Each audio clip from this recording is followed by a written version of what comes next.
ایسے انگیج کیا جاتا ہے، پھر ریڈار ایسے موقع پہ گائیڈ کرتا ہے، آپ کی کمیونیکیشن ہو رہی ہوتی ہے ریڈار کے ساتھ، تو وہ آیا اس کو مارا، اسی طرح ہم نے سو-30 کو مار دیا. اور ابھی ہمارے پاس اور بھی بہت سارے جہاز لاکس تھے، اس کے اوپر ہم نے لاک کیے ہوئے تھے JF-17 کے اوپر. کا مطلب یہ ہوتا ہے ریڈار جو ہے جب آپ ایک جہاز کو دیکھتے ہیں تو اس کو لاک کرنے کا مطلب یہ کہ اب آپ کا جو BVR مسائل ہے بیونڈ ویژول رینج، اب اس کی ساری کنسنٹریشن اس پہ ہے. اگر میں نے کسی کو لاک کیا ہے تو اب اپنا میں BVR مسائل اگر یہاں سے ماروں گا، میں اس جہاز کو نہیں دیکھ رہا. BVR کا مطلب یہ ہوتا ہے اسٹینڈ آف ویپن، اور اگر اس کی 40-50 کلومیٹر رینج ہے، جہاز تو بہت دور ہے، پر ریڈار نے کہہ دیا کہ تم نے اس جہاز کو لاک کر لیا.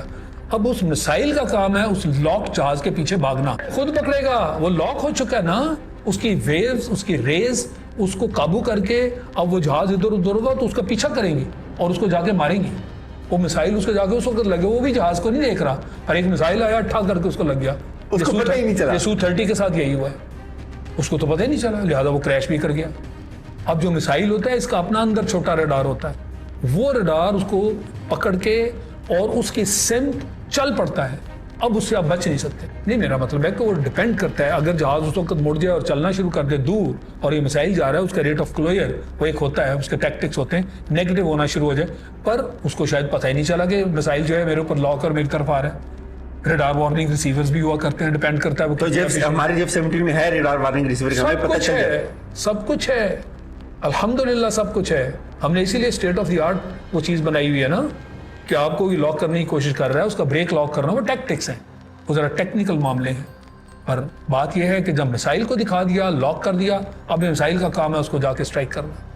اور اس دوران آپ اس کو لاک کر کے دکھا کے آپ بے شک ٹرن اباؤٹ کریں، اپنے گھر جا رہے ہیں، آپ کا مسائل اس کی طرف جا رہا ہے، نکل گیا، وہ چل پڑا، آپ نے ریلیز کر دیا.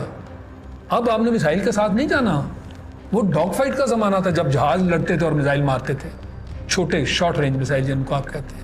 یہ BVR ہے، بیونڈ ویژول رینج. اسی کو بیونڈ ویژول رینج پہلے F-16 میں تھی، اب ہمارے پاس JF-17 میں بھی ہے. تبھی تو یہ اتنا پوٹنٹ جہاز ہے، محفوظ ہاتھوں میں ہے. پوری نیشن کے لیے پیغام ہے، محفوظ ہاتھوں میں. ہم نے محنت کی ہوئی ہے، JF-17 پہ ہم نے بڑی محنت کی، اور ہم نے ایک ایسی چیز بنا لی کہ آج آپ ہمیں تھریٹ نہیں کر سکتے. میں تمہارا F-16 پرزے روک لوں گا، فلائنگ نہیں کر سکتے. یہ تو 90 کی دہائیوں کی تھریٹ تھی. ایسے تو نہیں. این پیٹرسن جیسی ایمبیسڈر مجھے ہر وقت وارننگ دیتی تھی کہ یہ کیا کر رہے ہو فلاں. دیکھیں وہ تو پھر بہت ساری چیزیں ہیں، جو بھی اسٹیٹ آف دی آرٹ جہاز میں ہوا کرتا ہے اٹیک کے لحاظ سے یا اپنے ڈیفینس کے لحاظ، اور ان ساری چیزوں کی اس میں اکوپمنٹ ہے. اپنا ڈیفینس، جیسے میں نے ریڈار وارننگ ریسیور کی بات کر دی، اسی طرح آپ کا ECM پاڈ ہوتا ہے، الیکٹرانک کاؤنٹر میجرز والا. آپ پہ اگر کوئی چیز ہے تو اس کو ڈاج کیسے کرنا ہے، یہ سارے ٹیکنیکل پوائنٹس ہیں، اور اس جہاز کے اندر یہ ساری چیزیں ہیں. اور اسی لیے ہم نے اس کو F-16 سے بھی ایک رتبہ اوپر دیا، JF-17 F-16 سے اوپر. اور یہ آپ کو سن کے خوشی ہوگی کہ جب F-16 اور JF-17 کی آپس میں فائٹ ہم کرواتے ہیں تو اس کے اندر JF-17 کے جو پائلٹس ہیں وہ انجوائے کرتے ہیں، اس فائٹ کرتے ہیں، پریکٹس کرتے ہیں نا، کہ آپ کے خلاف اگر اس طرح کا جہاز پچ کیا جائے تو آپ کے ٹیکٹکس کیا ہوں گے. ہم سیمولیٹ کرتے ہیں. یہی تو ٹریننگ ہے، یہی تو ہمیں بتایا جاتا ہے کہ ٹریننگ میں اتنے مضبوط ہو جاؤ کہ ان کے 3 گنا 4 گنا 5 گنا بھی طاقت سامنے آئے تو آپ نے اس کا بھی مقابلہ کرنا ہے. یہی ٹریننگ ہے آپ کی. اس لیے ان کی اپنی اسٹرینتھس ہیں، ان کی اپنی اسٹرینتھس ہیں. ہم ایک دوسرے کو فائٹ کرتے ہیں، بڑی ٹف فائٹ ہوتی ہے. کسی کی ایک جگہ اسٹرینتھ ہے، کسی کی دوسری جگہ اسٹرینتھ ہے. تو یہ فل آف اسٹرینتھ ہے ماشاءاللہ جہاز. پائلٹ جو فائٹر پائلٹ ہے اس کے ذمہ بہت کچھ ہوتا ہے. اس نے اپنی جان بھی بچانی ہے، وہ ساری جو سکرینز ہیں ان کو بھی مانیٹر کرنا ہے. میرے اوپر کچھ ہو تو نہیں رہا، اس کو وہ کاؤنٹر بھی کرنا ہے، افینسو ایکشن بھی لینا ہے، ڈیفینسو ایکشن بھی لینا ہے. فائٹر پائلٹ جو ہے اس کی الٹیمیٹ جو ہے وہ زندگی ایسے ہی ہوتی ہے. 65 کی جنگ میں بھی ہم نے یہ ثابت کیا تھا، اور اس مرتبہ تو ایک دن میں ثابت کر دیا. پوری دنیا نے دیکھا، پوری دنیا نے کہا کہ پاکستان کو سبقت حاصل ہوئی ایک دن کی جنگ. یہ دنیا کہہ رہی ہے، ہم تو نہیں کہہ رہے. الحمدللہ. دیکھیں جو جنگیں ہیں وہ اب ایئر پاور کی جنگیں ہوا کرتی ہیں. وہ جو ہے نا لینڈ بیٹلز وہ شفٹ ہو گئی ہیں، کیونکہ ورلڈ وارز کا زمانہ تھا نا. جب ابتدا ہوئی وہ تو ہوئی زمینی جنگ سے. اس کے بعد پھر نیوی آئی، لہٰذا وہ اگلا سٹیج ہے. اور پھر سب سے جو لیٹسٹ سٹیج ہے وہ ایئر کا. اب ایئر پاور جنگوں کے میدان میں جو جنگی نتائج نکلتے ہیں وہ ایئر پاور سے نکلتے ہیں. اس کو ڈیسائسو فورس کہتے ہیں.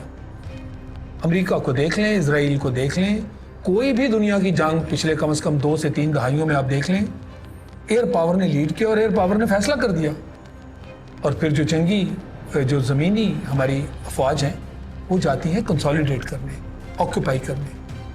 تو اس صورتحال میں اب آپ خود دیکھ لیں جو JF-17, ایک تو یہ کہ الحمدللہ ہم نے وقت پہ بنا لیا, خود انحصاری, خود کفالت. یہ 90 کی دہائی ہے جب انہوں نے ہمارے ساتھ دھوکہ کیا. ہم F-16 کا آرڈر دے چکے تھے, $658 ملین ہمارا ہڑپ کر گئے کہ نہیں جی اب آپ پہ سینکشنز لگی, ہم آپ کو جہاز نہیں دے سکتے, تو پھر پیسہ دے دو. وہ کہتے ہیں اس کی بجائے سویابین لے لو, گندم لے لو.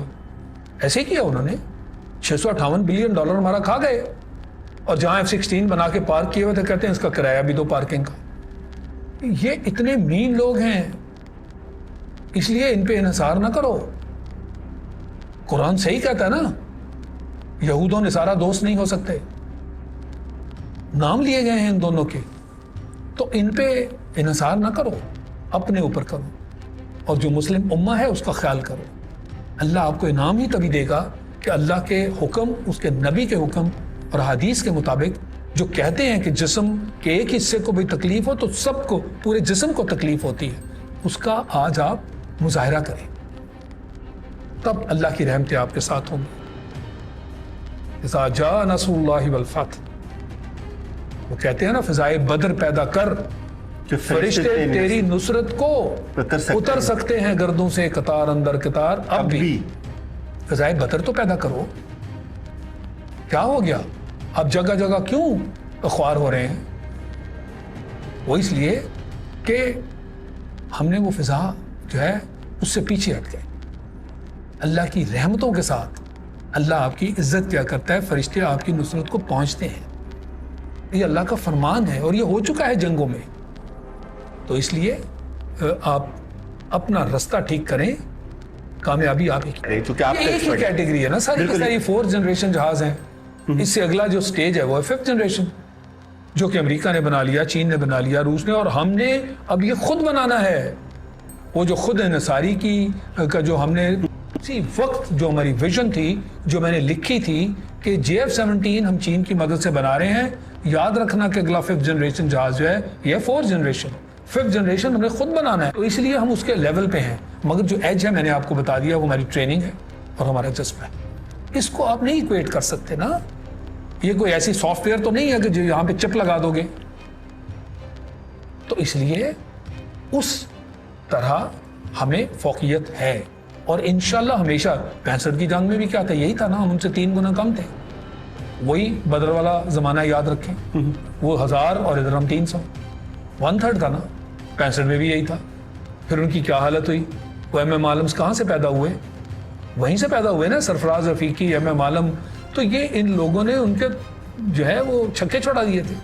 ہم وہاں جاتے تو ان کے جہاز تباہ کراتے تھے, رن وے پہ کھڑے ہوئے آگ لگ جاتی تھی. وہ ہماری طرف آتے تو ہم ان کو مارتے تھے. پھر وہ ڈر گئے, وہ ہماری بیسز پہ آنے سے پہلے ہی وہ کوئی جنگل ونگل میں بم پھینک دیتے تھے اور جا کے کہتے تھے میں ان کی بیس تباہ کر رہا ہوں.